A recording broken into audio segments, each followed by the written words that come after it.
खुशी का सुहाना सफर एपिसोड 46। जैसा कि पिछले एपिसोड में खुशी विश्वास नाम के लड़के से मिलती है जो कि एक दूसरे के लिए अनजाने होते हैं और फिर किसी बात पर उन दोनों के बीच बहस हो जाती है। विश्वास से बहस करके खुशी क्लास में जाती है। तब उसे अपने पापा के फैमिली डॉक्टर और उनके दोस्त शर्मा जी की बेटी और उसकी एक्स क्लासमेट पूजा मिलती है।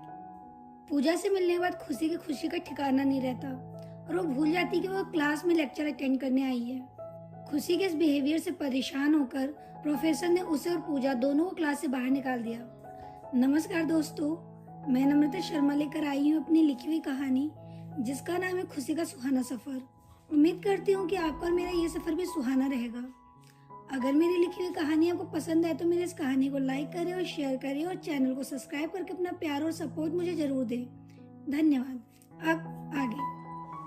प्रोफेसर की डांट और उन्हें क्लास से बाहर निकाल देने की वजह से पूजा थोड़ी अपसेट थी, मगर खुशी को इस बात का कोई फर्क नहीं था। खुशी पूजा का हाथ पकड़कर उसे अपने क्लास के जस्ट सामने ही बेंच पर बैठाती है। वहां बैठने के बाद खुशी देखती है कि पूजा अभी भी परेशान है। वह पूजा से बोली, पूजा, सालों बाद हमारा रियूनियन हुआ है, चल ना इसे कैंटीन में सेलिब्रेट करते हैं। मगर पूजा ने खुशी को कैंटीन जाने से मना कर दिया। तब खुशी ने पूजा से पूछा, इतनी अपसेट क्यों है तू? सिर्फ क्लास से बाहर निकाल देने की वजह से? ओफो, जब हम स्कूल में साथ पढ़ते थे तब तुझे याद है मुझे तो आए दिन क्लास से बाहर निकाल दिया करते थे, मगर मैं इस बात का बुरा नहीं मानती थी और ना ही तेरी तरह अपसेट हुआ करती थी, बल्कि मैं तो उस पनिशमेंट को एंजॉय किया करती थी। मुझसे थोड़ी सी इंस्पायर होकर कम से कम एक दिन तो पनिशमेंट एंजॉय कर ले मेरे साथ। लेकिन तू क्यों इंस्पायर होगी मुझसे? तू तो मुझसे मेरी इन्हीं उल्टी पुल्टी हरकतों की वजह से बात करना भी पसंद नहीं करती थी। उसकी ये बात सुनकर पूजा खुशी के कंधों पर हाथ रखकर उससे बोली, ऐसी कोई बात नहीं है खुशी, मुझे तो अच्छा लगता था तुझे यूं हर पल खुश रहता देख। मैं और क्लास के दूसरे स्टूडेंट कैसे बोर्ड एग्जाम के चक्करों में स्ट्रेसफुल रहते थे और तू स्ट्रेस से कोसों दूर अपनी मस्ती में मस्त, किसी बात का कोई फर्क नहीं। मैं तो तेरे साथ टाइम स्पेंड करना बहुत पसंद करती थी। पर इतना बोलकर पूजा ठिठक गई। पर खुशी ने उसे उत्सुकता से पूछा, पर क्या? पहले तो तू थोड़ा बहुत मुझसे बात भी करती थी, मगर अचानक से तूने मुझसे बात करना ही बंद कर दिया और इग्नोर करना चालू कर दिया था। आखिर ऐसा क्यों किया था तूने? आज तो बताना ही पड़ेगा तुझे। तब पूजा थोड़ा झिझकते हुए खुशी से बोली, क्या फालतू की बातें लेकर बैठ गई खुशी तू? छोड़ना यार उन बातों को। खुशी ने नोटिस किया कि पूजा उससे बात करते वक्त बार बार पीछे मुड़कर देख रही थी और वो पहले की तरह ही अनकंफर्टेबल हो रही थी और वो उसी तरह अपसेट लग रही थी जिस तरह वो क्लास में अपसेट थी। खुशी उसकी अनकंफर्टनेस को कब से नोटिस कर रही थी और अब उससे रहा नहीं गया तो उसने पूजा से पूछा, क्या बात है पूजा, तू जब से क्लास में एंटर हुई थी तब भी बेचैन और परेशान सी लग रही थी और अब भी वैसे ही परेशान है। ये बार बार पीछे मुड़कर क्या देख रही है? कोई बात है तो बता ना। खुशी के इस सवाल को सुनकर पूजा नर्वस हो गई और फिर से उसको टालने की कोशिश की। पूजा बोली, ऐसी कोई बात नहीं है खुशी, छोड़ना ये सब। अब पूजा के फिर से उसी जवाब को सुनकर खुशी को गुस्सा आ गया। उसने पूजा के इस जवाब को सुनकर अपना बैग उठाया और वहां से जाने लगी। पूजा ने उसे इस तरह गुस्से में वहां से जाता हुआ देख खुशी के बैग को पकड़ा और बोली, क्या हुआ खुशी, तो इस तरह से नाराज होकर कहाँ जा रही है? तब खुशी ने भी पूजा को उसी के अंदाज में जवाब देते हुए कहा, छोड़ना यार, क्या फालतू की बातें लेकर बैठ गई। पूजा समझ गई कि खुशी उसे उसी के लहजे में ताने दे रही है क्योंकि वो बार बार खुशी को टाले जा रही थी। इस बात का खुशी को बुरा लग गया है।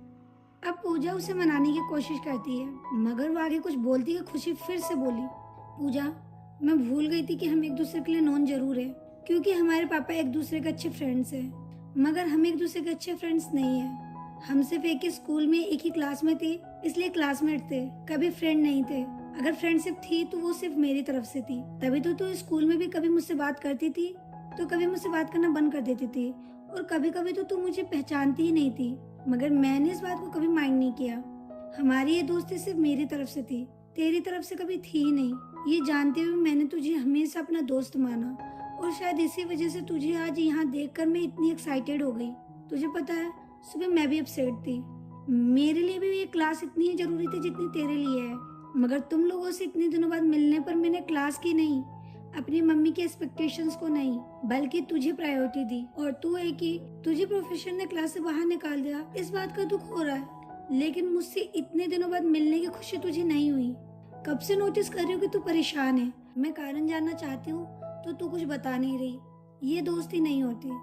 खुशी जोरों से हाथों को पूजा के सामने जोड़ती हुई आगे बोली, माफ करना पूजा, मेरी वजह से तुझे प्रोफेसर ने क्लास से बाहर निकाल दिया और मेरे साथ रहेगी तो तुझे पता नहीं कितना एम्बेरस और परेशान होना पड़ेगा। मगर प्रॉमिस, आज से ऐसा कभी नहीं होगा, क्योंकि अब मैं तुझसे दूर ही रहूंगी। मुझे भी तुझ जैसी मूडी लड़की से दोस्ती नहीं रखनी। मैं मेरे टाइप की फ्रेंड सर्किल ढूंढ लूंगी। चलती हूँ। खुशी को इस तरह जाता देख पूजा ने फिर से उसका हाथ पकड़ा, उसे रोका और बोली, क्या कब से लगातार बोले जा रही है? दूसरों की तो तुझे सुननी नहीं है। अच्छा सॉरी यार, लेकिन मैं सिर्फ मूडी ही नहीं बल्कि मैं सेल्फिश भी हूँ।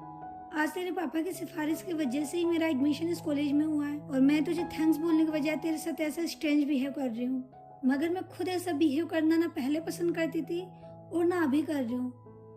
मुझे तुझसे कोई प्रॉब्लम नहीं है, बल्कि घर वालों का एक्सपेक्टेशंस और स्टडी का प्रेशर इतना ज्यादा है कि मैं खुद की मर्जी कर ही नहीं सकती।